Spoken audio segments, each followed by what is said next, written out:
Welcome all of you one and again. Last lecture we have seen our basic part of this problem.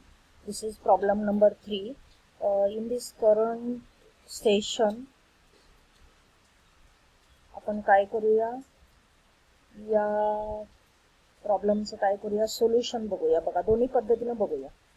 बघा या ठिकाणी जसं बुकमध्ये कसं सॉल्व्ह केलंय त्या पद्धतीने एकदा बघूया आणि आपण जी काय मेथड फॉलो करत होतो त्या पद्धतीनेही बघूया. काय काय प्रॉब्लेममध्ये पर मंथ युनिट कॅल्क्युलेट करणं अशक्य असतं, त्यावेळी डायरेक्ट अमाऊंटवरती आपण कॅल्क्युलेशन करू शकतो. बघा स्टेटमेंट ऑफ वर्किंग कॅपिटल.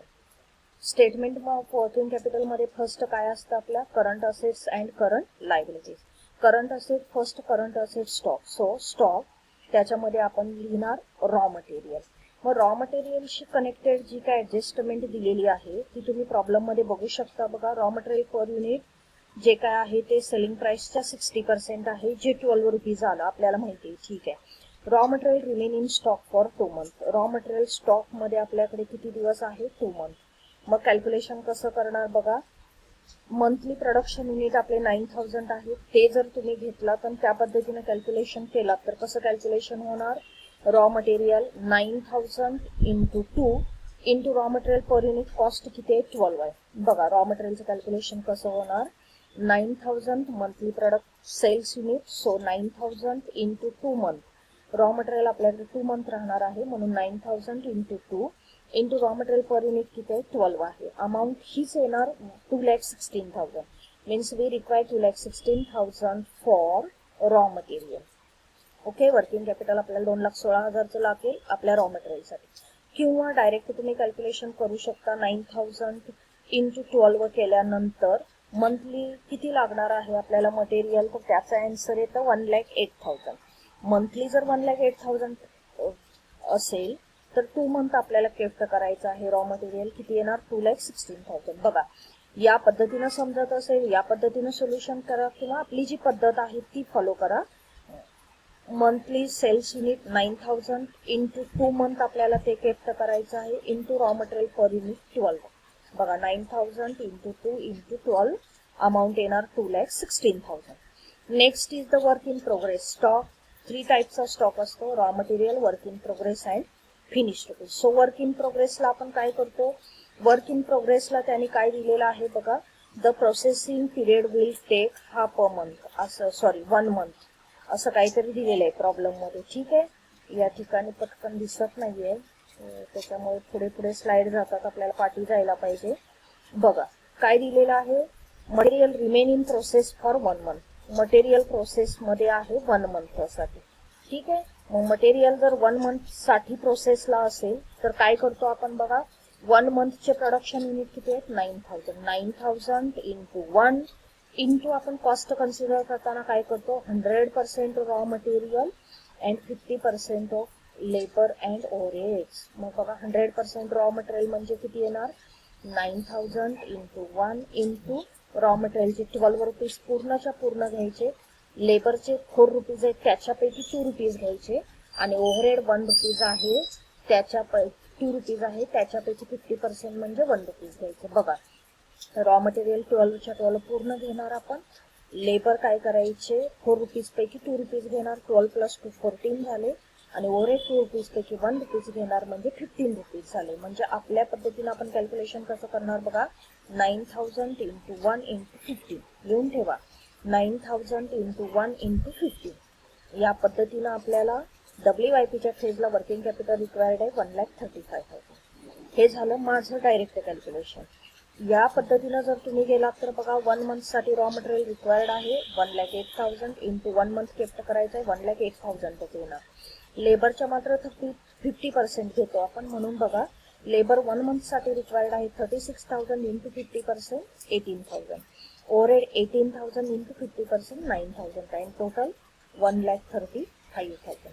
आता म्हणणार तुम्ही हे कॅल्क्युलेशन कुठून आणले, तर हे बघा या ठिकाणी raw material monthly raw material required 1,08,000, cost of monthly labour cost required 36,000 and overhead cost required 18,000. म्हणून काय केलं आपण या पद्धतीने याच्या 50%, लेबर कॉस्टच्या 36च्या 50%, ओव्हरहेड 18च्या 50%. ठीक आहे.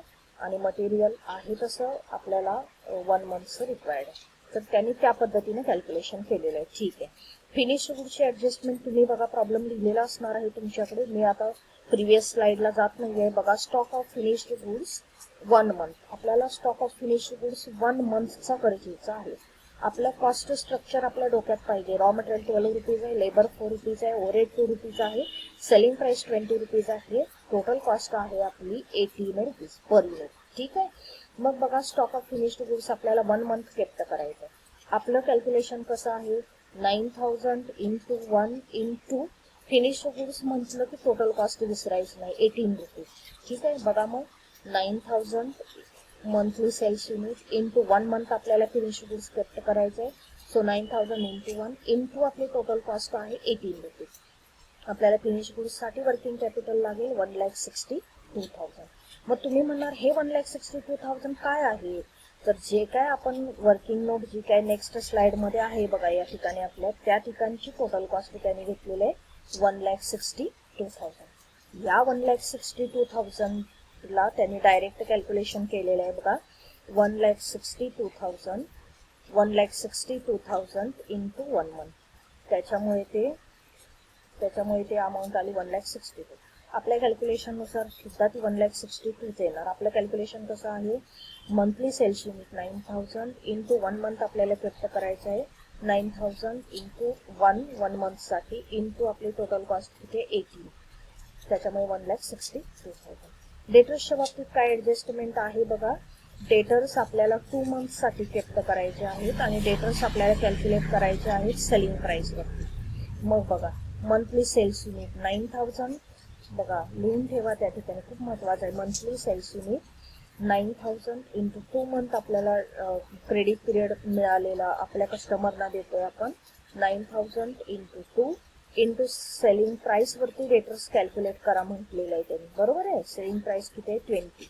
मग बघा 9000 into 2 means 18,000 into 20 which is 3,60,000. Means we required 3,60,000 for maintaining working capital for our debtors, असा त्याचा अर्थ आहे. यांनी काय केलेलं आहे बघा, जी सेल्स आलेली आहे त्यांची सेलिंग प्राइसची जी काय सेल्स आलेले आहे 9,000 युनिट्स इंटू 20 1,80,000 सेल्स. 1,80,000 मंथली जर सेल्स असेल, डेटर्स साठी आपल्याला अमाऊंट लागत असेल, तर 2 मंथ साठी किती लागणार 3,60,000. तर या पद्धतीने ते कॅल्क्युलेशन केलेलं आहे. अँड कॅश अँड बँक बॅलन्सची ऍडजस्टमेंट कशी दिलेले आहे. Kept cash and bank balance 25% of debtors. म्हणजे डेटर्सची जी काय अमाऊंट येणार आहे त्याच्या 25% कॅश बँक बॅलन्स केप्ट करा. मग डेटर्सची अमाऊंट किती आहे 3,60,000 इंटू 25%. इथं दिले आहे बघा 3,60,000. आपण लिहिताना कसं लिहायचं आपल्या सिंपल भाषेमध्ये, यांनी कसं लिहिलं 25% ऑफ 3,60,000. Very good. आपण कसं लिहितो आपल्या सिंपल लँग्वेजमध्ये 3,60,000 into 25%. It is 90,000. means we require cash and bank balance 90,000. Total of current asset means our gross working capital or total of current asset, it is capital A. याला आपण capital A म्हणू शकतो. Current asset. ठीक आहे. Current asset म्हणजे काय असतं बघा, स्टॉक. स्टॉक मध्ये 3 types of stock, raw material, work in progress, finished goods. Total जे काय रॉ मटेरियलची अमाऊंट आहे 2,16,000, WIP 1,35,000, finished goods 1,62,000. Debtors 3,60,000 and cash bank balance 90,000. Our gross working capital is 9,63,000 or total of current asset is 9,63,000. We deduct current liabilities from these current liabilities. So second step capital B is current liability.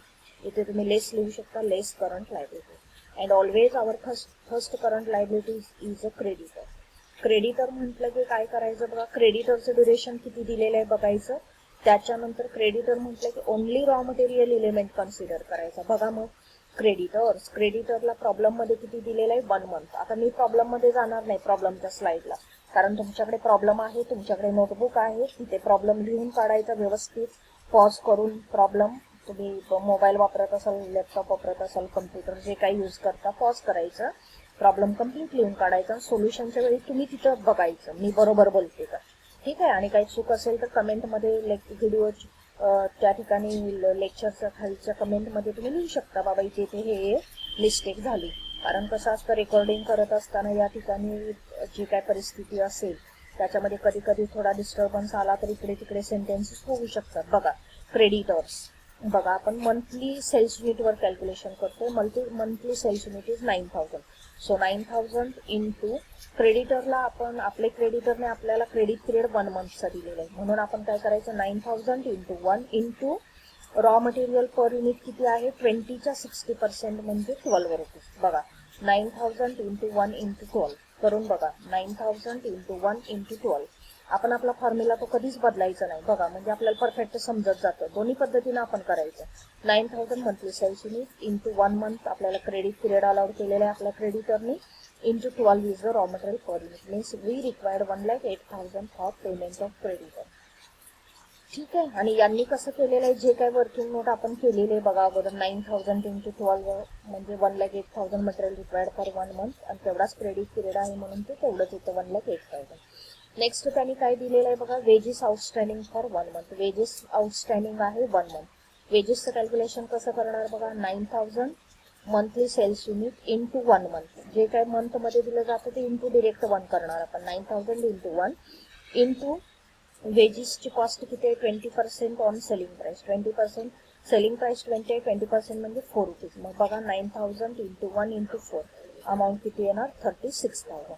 Next is the overhead. ओव्हरहेडचं त्यांनी काय दिलेलं आहे half a month. मग काय करायचं 9000 per month unit 9000 into half month means 0.5. 9000 into 0.5 into overhead is 10% on selling price. Selling price is ₹20.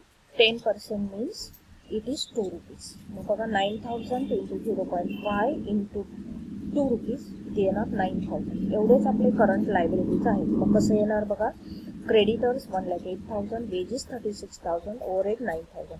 Total of current liability 1,53,000. Total of current asset is 9,63,000 and total of current liabilities is 1,53,000. Working capital means current asset less current liability. बघा working capital means excess of current asset over current liabilities. Current असेटची total ही current liabilities पेक्षा जास्त असते, त्याला म्हटलं जातं working capital किंवा नेट वर्किंग कॅपिटल असं वर्डिंग वापरलं जातं. आपलं सेकंड कन्सेप्ट आहे. First concept is the gross working capital and second concept is the net working capital. So our working capital is 8,10,000. तुम्हाला कदाचित डाऊट आला असेल की या फेजला आपण नेट वर्किंग कॅपिटल का नाही म्हणत आहे, तर त्या ठिकाणी आपल्याला काय करायचं आहे मार्जिन ऑफ सेफ्टी ऍड करायचं आहे. बघा त्यांनी काय दिलेलं आहे. आता आपण हवं तर लास्ट प्रिव्हियस स्लाइडचा रेफरन्स घेऊया. बघा काय म्हटलं provide a margin of safety at 10%. 10% margin of safety provide करायचे किंवा 10% कॉन्टिंजन्सीज असं देतात. पर्सेंटेज काहीही असू दे, ॲज अ कॉमर्स स्टुडंट तुम्हाला पर्सेंटेज समजतं. तर त्यांनी काय केलेलं आहे 10% मार्जिन ऑफ सेफ्टी. ती working capital current asset less current liabilities वरती कॅल्क्युलेट करायचं.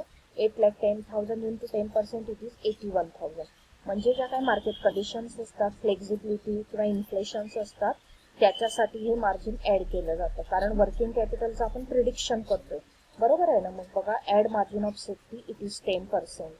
10% on working capital. 8,10,000 into 10% it is 81,000 and 8,91,000 is the net working capital required or total working capital required. म्हणजे या प्रॉब्लेम मध्ये आपण नवीन काय शिकलो तर मार्जिन ऑफ सेफ्टी म्हणजे काय असतं, तर ज्या काही मार्केटमधले जे काही कंडिशन्स असतात नॅचरल येतात, कधी कधी एन्व्हायरमेंटल असतात किंवा कधी कधी खूप प्राइसेस इन्क्रीज होतात, महागाई खूप वाढत असते, तर ते आपल्याला फेस करण्यासाठी आपण margin of safety working capital required अमाऊंटमध्ये ऍड करतो.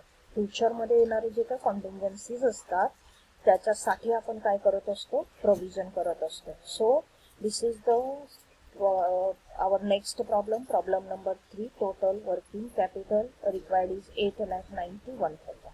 बघा तर दोन्ही पद्धतीनं अशा पद्धतीनं तो प्रॉब्लेम सॉल्व्ह करू शकतो आपण. तर चांगला अभ्यास करा. आपण काय करूया नंतरच्या आपलं जेव्हा नेक्स्ट असेल लेक्चर सेशन त्यावेळी आपण काय करूया आपला नेक्स्ट प्रॉब्लेम जो काय असेल तो कम्प्लीट करूया. काही डाऊट असतील तर डिस्क्रिप्शन बॉक्समध्ये तुम्ही मला कमेंट देऊ शकता. अजून तुम्हाला इझी हवं कसं हवं ते ठीक आहे. समजत असेल तर अतिशय चांगली गोष्ट आहे. थँक्यू.